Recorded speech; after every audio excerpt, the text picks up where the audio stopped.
veux qu'on fasse pour toi, fais de même pour les autres. Chacun veut qu'on les respecte.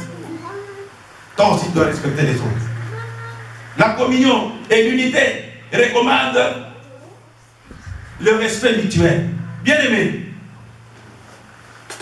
considère un jeune homme comme jeune, un papa comme papa, un plus grand que toi comme plus grand. Il ne faut pas te cacher derrière. Nous sommes frères. Et tu dois appeler à une maman, sœur, hein? Alléluia. Comme maman Colette, elle est là. Et Nathan vient, il dit, sœur Colette. Tu peux faire ça. Tu peux appeler maman Colette. Comment? Maman Colette. Alléluia. Mais c'est ta sœur, non? Oui. C'est ta sœur parce que nous sommes tous membres de l'église. Mais nous devons nous cacher derrière les termes pour appeler une maman comme n'importe comment. Le respect mutuel. Et la maman aussi doit respecter, le papa doit respecter. Le pasteur doit respecter les membres de l'église. Parce qu'il y a des plus âgés que lui. Il y a ceux qui ont le même âge. Il y a ceux qui sont moins âgés que lui. Il doit respecter aussi. Et les membres aussi doivent respecter le pasteur. Alléluia. Et c'est pourquoi la parole de Dieu me dit, dans Hébreux chapitre 13, verset 17, il dit, respectez vos conducteurs.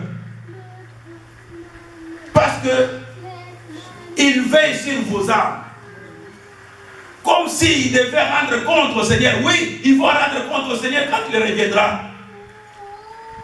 Il faut le respecter pour qu'il fasse le travail de Dieu avec joie. Pas en gémissant. Quand ils font l'œuvre de Dieu avec misère, avec souffrance, avec beaucoup d'amertume, ça ne sera pas de l'avantage pour l'église ni pour l'enfant de Dieu. Alléluia. Le respect mutuel. Et quand le membre de l'église respecte le pasteur ne doit pas se voir comme s'il était maître. Oui, tu es maître, mais pas dominé. Et la parole dit au pasteur, attention avec le peuple de Dieu que le Seigneur vous a donné. Et levez-les avec dévouement. Pas comme dominant sur eux. Alléluia. Ne dominez pas, mais enseignez-leur. Montrez-leur leurs erreurs afin qu'ils marchent dans la crainte de l'Éternel. L'autre fois, j'ai parlé du pasteur patron. Lui, il domine. Ce qu'il dit, c'est ça qui doit être fait. Non. L'homme de Dieu peut aussi avoir des conseillers. Il doit aussi accepter des remarques. Alléluia. Si on te fait une remarque, tu regardes, tu vois, oui, non, ici j'avais mal agi. Tu dois aussi rectifier les tirs. Alléluia. Vous savez, quand nous enseignons, il y a des moments, pendant que nous enseignons, nous voudrions que la discipline soit. S'il y a un dérangement, je peux dire, maman dit, tais-toi. Ah, mais je peux le dire pour qu'elle se taise. Mais, je vois que vous comprenez bien.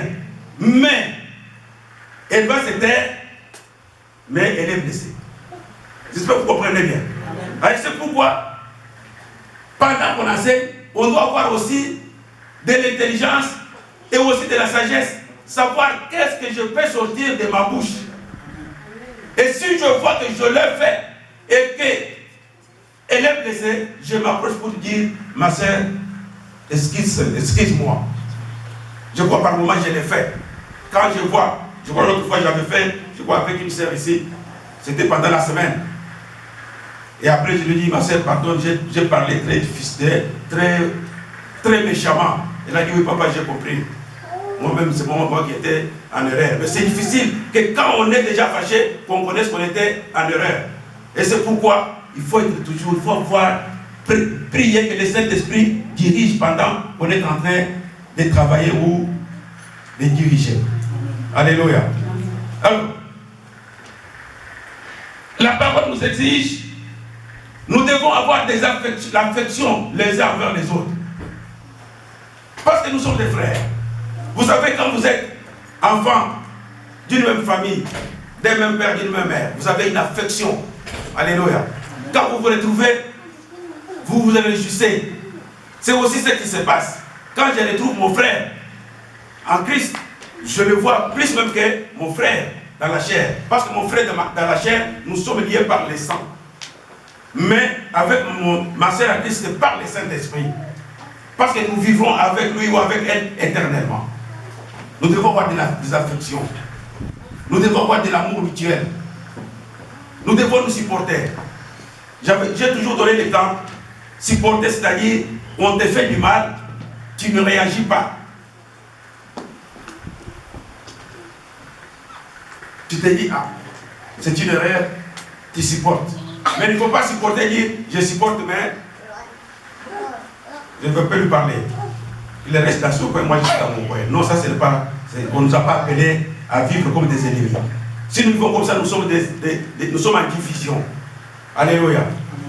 Vous savez, la parole, quand on prononce un mot, il y a une expression qui dit le langage est la source des malentendus. Alléluia. C'est-à-dire, quand il sort un mot, toi qui as sorti le mot, tu connais ce que tu as dit. Mais celui qui écoute peut interpréter autrement. J'espère que vous comprenez très bien. Toi, tu as dit quelque chose selon ta pensée. Mais celui qui écoute n'est pas entré dans ta pensée. Il a écouté comme il a écouté et ça crée des problèmes. Comment il faut éteindre ce feu? Toi qui as sorti la parole, si il dit que non, moi je ne suis pas content de ce que tu as dit, tu dis ok ma soeur, pardonne-moi, je ne le ferai plus jamais. Mais si tu résistes, tu dis, mais qu'est-ce que ça fait? Qu'est-ce que j'ai dit? Moi j'ai dit seulement comme ça. Si toi tu as compris dans ton sens, ça c'est ton problème. Non, c'est fini. Il y a division et rien ne peut marcher. Alléluia. Alors à l'église primitive, les miracles se faisaient parce que tous ils étaient de même âme, d'une même âme, d'un même esprit. Ils avaient les mêmes sentiments, ils avaient de l'amour. Et si nous voulons que le Seigneur se manifeste puissamment dans cette église, nous devons cultiver la communion fraternelle et l'unité de la foi. Alléluia. Nous devons être en unité. Nous devons former ce corps. Comme ce corps a plusieurs membres, mon corps ici a plusieurs membres. C'est la même chose. Une église a plusieurs membres. Les membres de l'église sont appelés fidèles. Alors que les membres de mon corps sont appelés les parties du corps. Alléluia. Et tous les membres de l'église doivent vivre en harmonie en suivant ce que le pasteur est en train d'enseigner. Tout comme notre corps est dirigé par la tête. Dans la tête, il y a quelque chose que le Seigneur a mis, le cerveau. Et c'est le cerveau qui fait bouger mes membres. C'est lui qui me dit ce que je vais faire. C'est lui qui me pousse à faire les mouvements. Alléluia. Si la tête ne fonctionne pas, les membres ne bougent pas, ne bougent plus. S'il y a quelque chose dans la tête, tout le corps est malade. C'est pourquoi les serviteurs, ceux qui ont eu la charge de l'église, doivent tous les jours prier, demander au Seigneur de leur donner les discernements. Et aussi les membres de l'église prier pour les conducteurs. Alléluia. Parce que nous sommes toujours devant des problèmes. Nous sommes soumis à beaucoup de difficultés.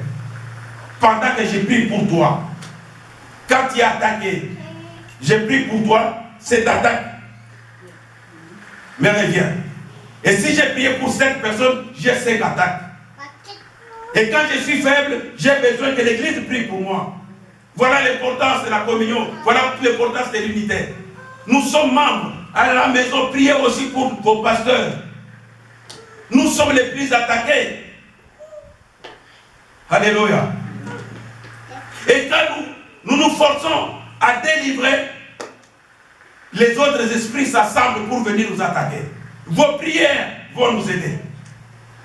Nous avons besoin de vos prières. C'est pourquoi Paul, bien aimé, Paul était un homme de Dieu. Paul n'était pas avec Jésus quand il était avec les disciples.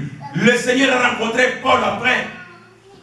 Et Paul a eu une sagesse extraordinaire, au-delà même de ce qui était avec Jésus.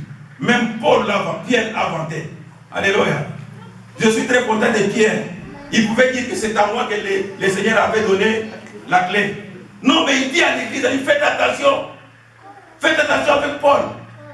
Paul a eu une grâce extraordinaire. C'est-à-dire, ils avaient la grâce ordinaire.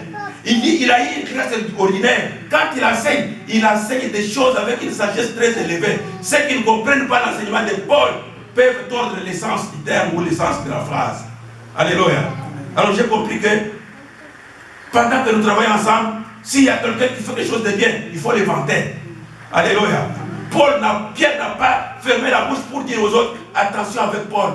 Même s'il n'était pas avec lui. Pourquoi? Parce que quand Paul venait, les gens se disaient, mais lui n'était pas avec nous. Il amenait même les païens. On dit, mais pourquoi il amène les païens? Il dit, non, c'est lui qui doit venir avec nous, doit se faire circoncis. Mais Paul dit, non, mais bon, il dit aux gens, faites ce qu'ils disent. Mais moi, je vous dis que ça n'a pas d'importance. Mais pour leur satisfaction, faites vos circoncis. Mais il avait une sagesse extraordinaire. Apôtre Paul était comme un prophète. Il était évangéliste. Il opérait des miracles. Mais, chose grave, lui-même était malade jusqu'à sa mort. Alléluia. Il dit, j'ai prié le Seigneur pour qu'il me guérisse. 3 fois le Seigneur m'a dit, ma grâce te suffit. Alléluia. Bien aimé, la grâce du Seigneur vaut mieux que toutes choses. Donc l'humilité, c'est-à-dire regarder les autres comme étant au-dessus. Regarder ce que l'autre fait et les considérer aussi.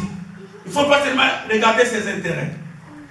L'Église a besoin que tout le monde enseigne, que tout le monde puisse travailler, que l'Église avance. Qu'on ne vienne pas un jour, il n'y a personne qui peut modérer, il n'y a personne qui peut enseigner. Alléluia. Bien aimé, nous dans nos églises, dans l'église où moi j'étais, vous travaillez avec le pasteur, il ne vous dit pas c'est lui qui va enseigner demain. Nous faisons quand même le programme parce qu'ici, que chacun prépare parce qu'il est occupé. Vous arrivez à l'église, il vous dit soyez prêts tous les jours. Parce que le Saint-Esprit peut te choisir, au lieu de choisir celui qui a été proposé. Donc vous arrivez à l'église, il dit, c'est toi qui vas nous enseigner aujourd'hui, toi qui modères. Tu ne vas pas dire, non, je ne suis pas prêt. Non, il dit, tu n'es pas prêt. Donc c'est fini, il ne te choisira plus. Alléluia. Donc un enfant de Dieu est toujours prêt. Le serviteur est toujours prêt. Prêt à travailler, prêt à enseigner. Comment il nous faisait? Il nous amène dans un deuil. Vous allez avec lui au deuil. Vous savez qu'au deuil, on prêche. Vous arrivez, vous voyez que vous êtes avec les maîtres vont faire quelque chose. Vous vous asseyez. Il les regarde et dit, papa d'abord c'est toi qui vas exhorter ici. Tu ne diras pas non. C'est-à-dire, il vous dit tous les jours soyez prêts. Pourquoi prêts? Parce que le Seigneur vient, on ne sait pas quand il viendra. Quand le Seigneur viendra, il faut se préparer tous les jours, il faut être toujours prêt. Alléluia. Alors, il faut avoir des considérations. L'apôtre Pierre considérait tout le monde, il a considéré Paul, même si Paul n'avait pas été avec eux pendant la vie du Seigneur. Et l'église primitive n'avait pas recherché ses propres intérêts. Chacun considérait aussi les intérêts des autres. Toi qui as besoin de quelque chose, mon frère aussi en a besoin. Toi qui as besoin de te reposer, et l'autre aussi peut se reposer. Tu as besoin de ceci, l'autre aussi peut en avoir. Alors nous sommes ensemble, c'est pour que nous puissions nous entraider, vivre la communion fraternelle. Bien aimé, la parole nous dit que nous devons avoir les mêmes sentiments. Quels sont les sentiments qui étaient en Jésus-Christ comme nous l'avons lu dans Éphésiens? Jésus-Christ était un homme de paix. C'était un homme de bien. Il avait une bonté extraordinaire. Partout quand il passait, s'il voit quelqu'un malade, il le guérit. S'il voit quelqu'un qui est enchaîné, il le délivre. S'il voit quelqu'un qui a faim, il lui donne à manger. Et ce sentiment-là, en tant que Dieu, il n'a pas considéré cette qualité. Il s'est humilié, il s'est laissé comme un simple homme. Il a accepté même qu'on les saisisse, qu'on l'arrête qu'on les mette en prison, qu'on les condamne et qu'on les tue, et qu'ils meurent sur la croix. Alors qu'il était, il pouvait dire, je n'accepte, je ne fais plus. Alléluia. Et c'est pourquoi la parole dit, en se rendant comme ça, en s'humiliant, Dieu l'a souverainement élevé. Dieu a élevé Jésus. Il lui a donné le nom qui est au-dessus de tout nom. Pour que tu sois guéri, tu dois invoquer le nom de Jésus. Alléluia. Et tout genou doit fléchir devant lui. Toute langue témoigner qu'il est Seigneur et Dieu. Si lui, Dieu s'est humilié, mais toi, homme, pourquoi tu ne peux pas t'humilier? L'humilité. Dans Proverbe, la parole déclare l'humilité précède la gloire, alors que l'orgueil précède